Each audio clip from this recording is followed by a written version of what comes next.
With Space Marines 2 just around the corner, I think we should just start talking about Space Marines, the first one, of course, which was released back in 2011. Now, unlike some people who have played this game at launch, I've never played this game at launch ever. I first started playing this game around the year 2020 during COVID, and this was basically my first introduction to Warhammer 40k, sort of like the in-universe sort of official material. My first introduction to the series was, of course, through the well-known fan-made Astartes video series, which if you haven't seen it already yet, please do. I enjoyed it a lot, and it's what got me very much interested into the 40k universe. I just want to point this out before we start talking about the campaign. Spoiler alert, I'm going to talk about a few spoilers, not so much of a deep look into the story, but just more so talking about certain subjects. So if you really care about not getting spoiled that much, please sort of pause this video or just hit this timestamp where we'll just talk about the gameplay in the campaign as well as in the multiplayer. Alright. Are you gone? Okay, well, if you're still with me now, let's continue on. This game has got to be one of the best games I've ever played, which I'm very happy to say, honestly. Because this is like one of your old Xbox 360, PlayStation 3 action-packed adventures that you got back then, where it's just a fun ride from beginning to end. There's a campaign as well as a multiplayer, and both are just very enjoyable, and I really am sad that I missed out on playing this game at launch for the multiplayer. But we'll start with the campaign first. Now, just a warning, I'm not really familiar that much with the Warhammer 40k lore. I am still currently reading the books, specifically the Horus Heresy. But the story for this game is actually pretty good and enjoyable from beginning to end. And as I mentioned before, this was my first introduction to the much more official lore of 40k. And I really wasn't confused that much. Like, there's going to be some weird stuff going on where it's like, hey, who are these guys? What are these things? You know, what's with these orcs? What's with these black evil space marines? The game doesn't harp on specifically like what this is all about, but it's not that difficult to understand for a player who might be new to the 40k universe. The main character that you play as in this game is Captain Titus of the Ultramarines. Captain Titus is a very much stoic-like character. He's very confident in how he does things. You can tell that he's very much experienced, which is obvious, of course, because he's a captain. And I really enjoyed playing this character because, like, he's not so much this complex character. He's not so much by the book. He's very experienced, and you can tell that he's gone through a lot. And he's very masculine as well.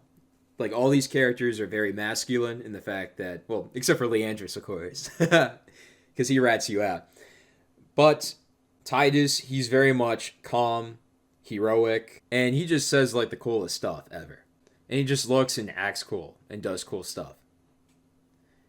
And it's a shame, honestly, because we don't really get that many characters these days, like protagonists, that do cool stuff anymore in games. Nor do we get to experience it as them. Like, look at this. He literally jumps off of a tower, beating this satanic, demonic creature with his own bare fist. That's awesome. And the two other characters that are going to be with you for majority of the game are Sergeant Sidonius and Battle Brother Leandros. Sergeant Sidonius, he's much more of a old friend of Captain Titus, and you kind of get that history between them. Not so much of like what happened between them before then, but more so you get this feeling where it's like, oh, like they've done this before, they've fought with each other for a long time, sort of like old brothers in arms. Now Leandros, he's a nice guy. You know, he's a newbie. You know, he's a very much a newbie. Leandros is like the type of guy to remind the teacher to give you your homework, or remind the teacher that she had forgot to give you the test that you're supposed to have that day.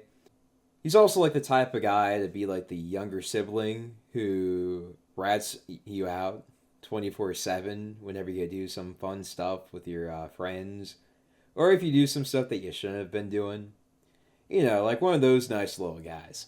The other character that doesn't really accompany them, but does help assist time to time, is none other than Second Lieutenant Mira of the 203rd Cadian Regiment.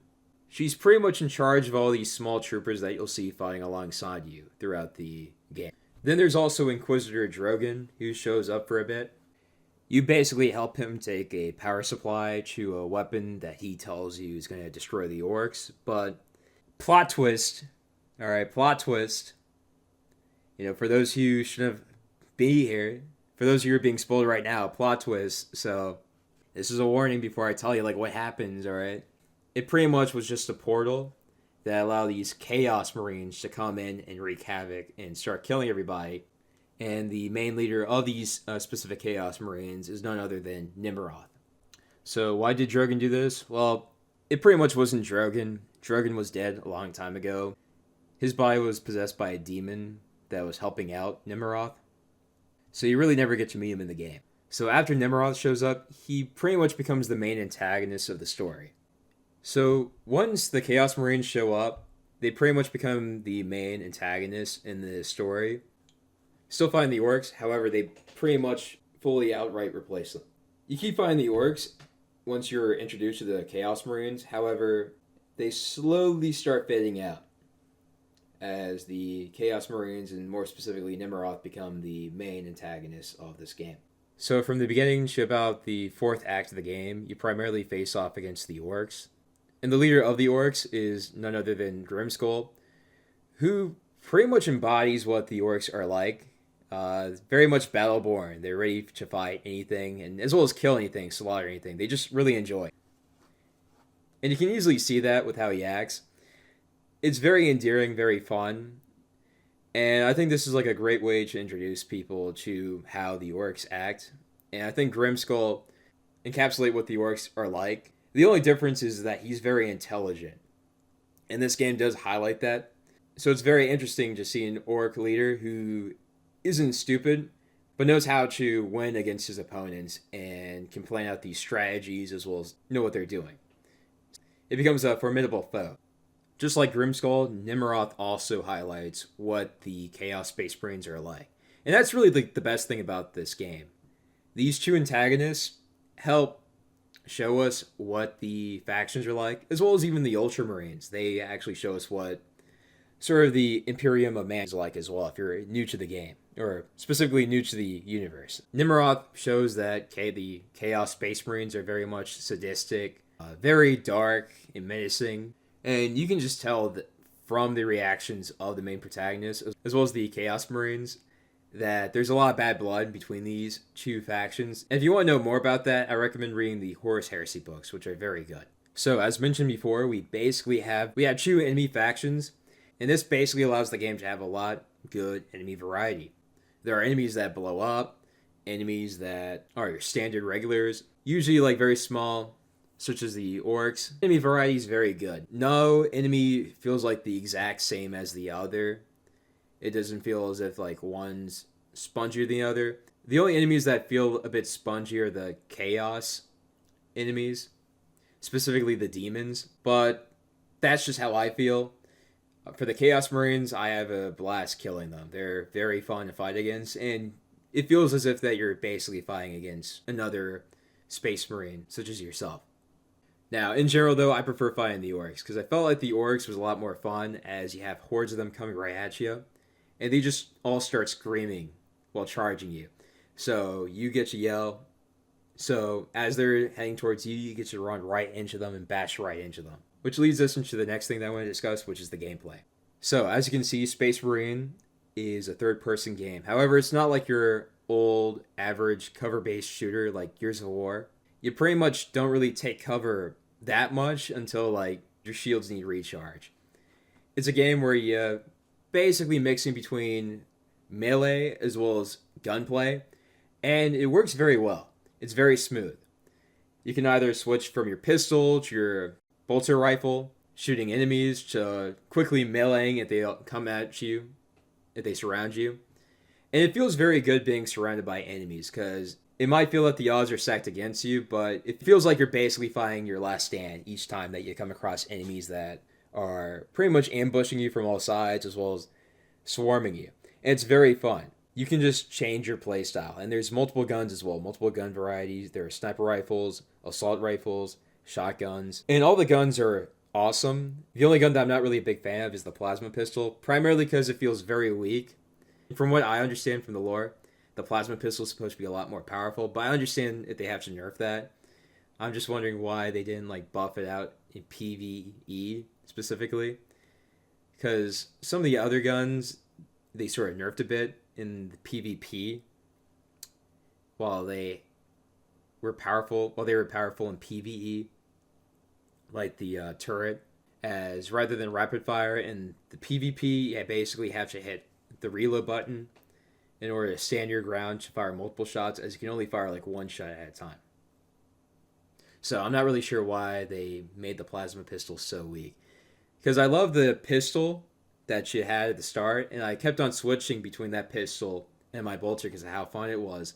But until I got the plasma pistol, it just felt like a bad gun. Like I just did not want to play with it at all. So I stopped using the pistol. And you really can't even switch it out. Once you get the plasma pistol, you basically have it the entire time. So as I had mentioned earlier, the shield does recharge. However, your health does not regenerate by itself. The only way for your health to regenerate is through executions. And executions can be done to most of the enemies, and just about each one's pretty unique. And the executions are very fun, as it sort of promotes a much more aggressive playstyle. And this really works like once you're being charged by a dozen of orcs. Now, I should warn you though, the only thing to know about it, however, is the fact that enemies can still damage you while you're executing an enemy. However, I didn't have any big issues with it really. If anything, mine were quick enough to where my health didn't go all the way down to 0 before I finished the execution. You basically want to make sure that your shield is pretty much at 100, so that way you won't risk the chance of dying in combat. Now, throughout the game, you're going to be receiving upgrades for your armor, whether it be increased shields.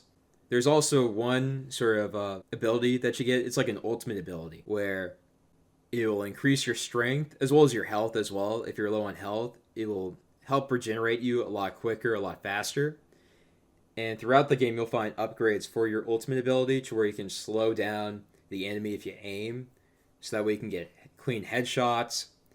It will make you a lot stronger, a lot powerful.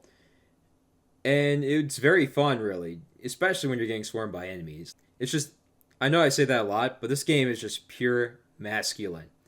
Like, you just feel as if you can take the whole world. And the developers knew what they were doing. Not only that, though, there are like a few segments in the game where you get like a jetpack. And you get this big, mighty hammer. And it just feels so heavy. And you think that, oh, it feels slow. No. It feels slow in like a good way where it's a heavy hitter way. Where you know that you're doing a lot of damage. And you can just fly up in the sky and then fly straight down. Just bashing enemies' heads. And it just feels so good. And it's so powerful as well, because you just knock enemies back far away from you. One issue that I have with the gameplay, though, is primarily the bosses. Now, Grimskull, he's fine. You just keep on shooting at him, and then waves of enemies show up. It kind of gets like a bit repetitive. But Nimroth was the real downer, because they keep hyping this guy up, where it's like, okay, this is the main bad guy. I'm going to have to kill him. We're going to avenge one of our fallen comrades who he just slaughtered right in front of us. But you really don't fight against him game-wise. You just more so press some buttons in a quick-time event. And it is a cool cinematic event where you're falling down, you're dodging his attacks.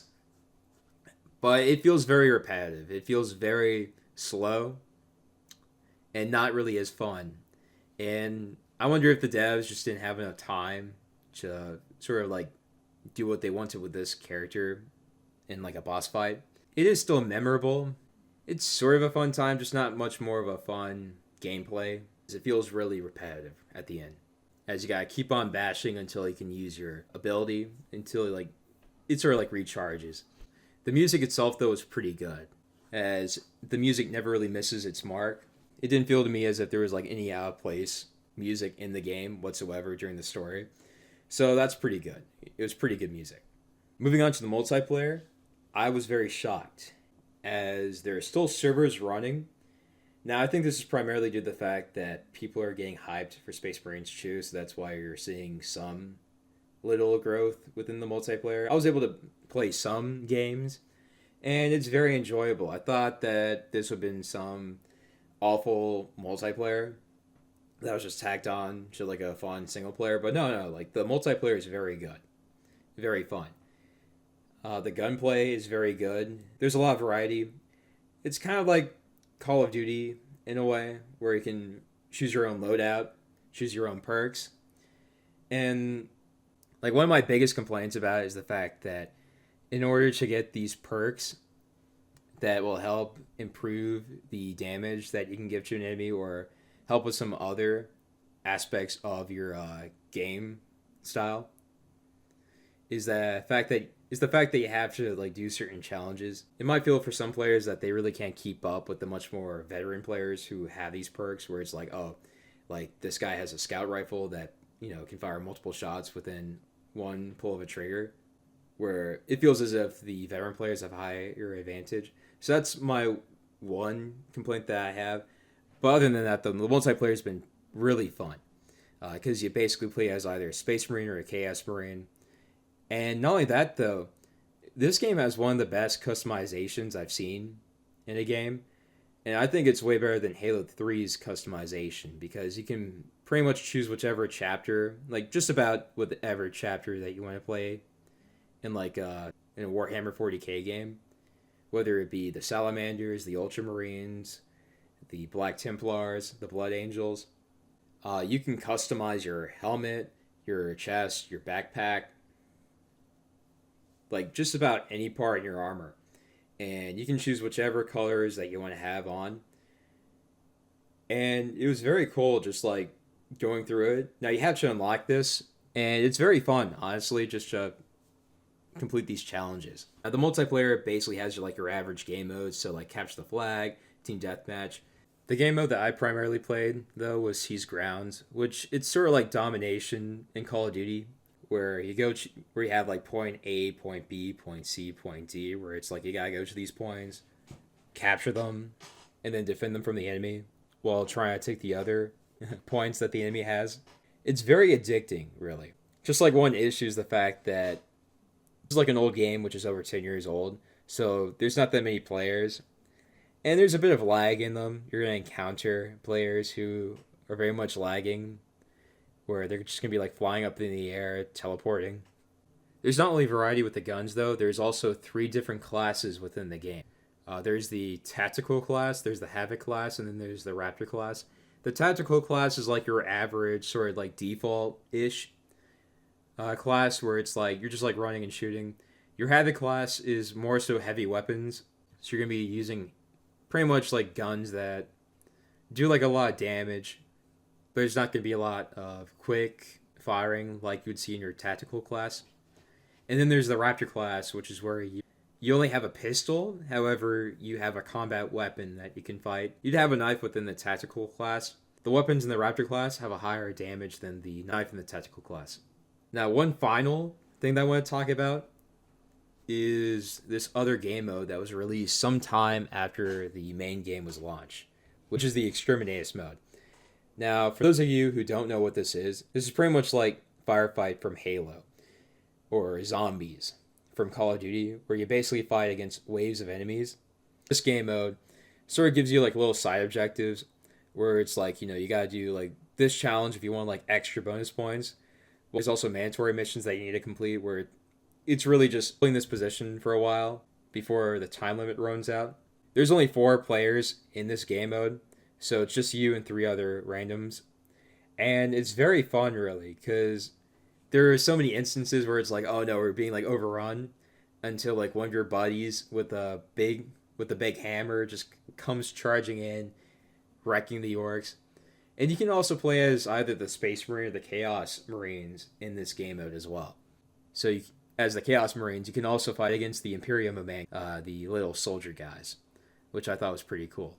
So now that I'm done talking about how awesome this game is, because despite its flaws, the pros pretty much outdo the flaws. It's a very good game.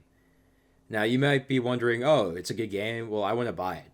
Well, you may want to wait a bit, because this game costs $60.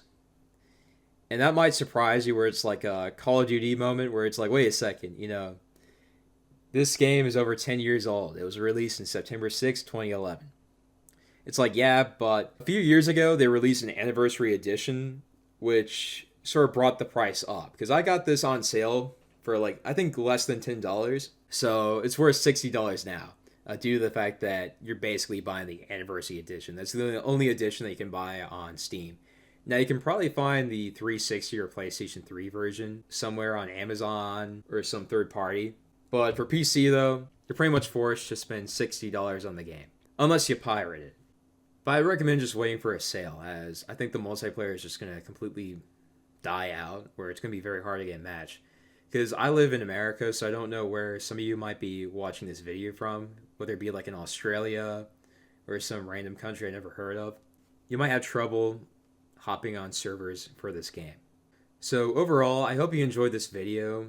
Please go ahead and tell me your favorite parts about this game, because I think it's very enjoyable and I wouldn't mind talking about it with you guys in the comment section. And also, don't forget, like this video, subscribe if you want to see more content, because I'm trying to get back into YouTube, because I think talking about gaming is just a fun hobby, and I really just want to talk about it with people, sort of like explain some of my thoughts about the gaming industry, the good, the bad, the ugly.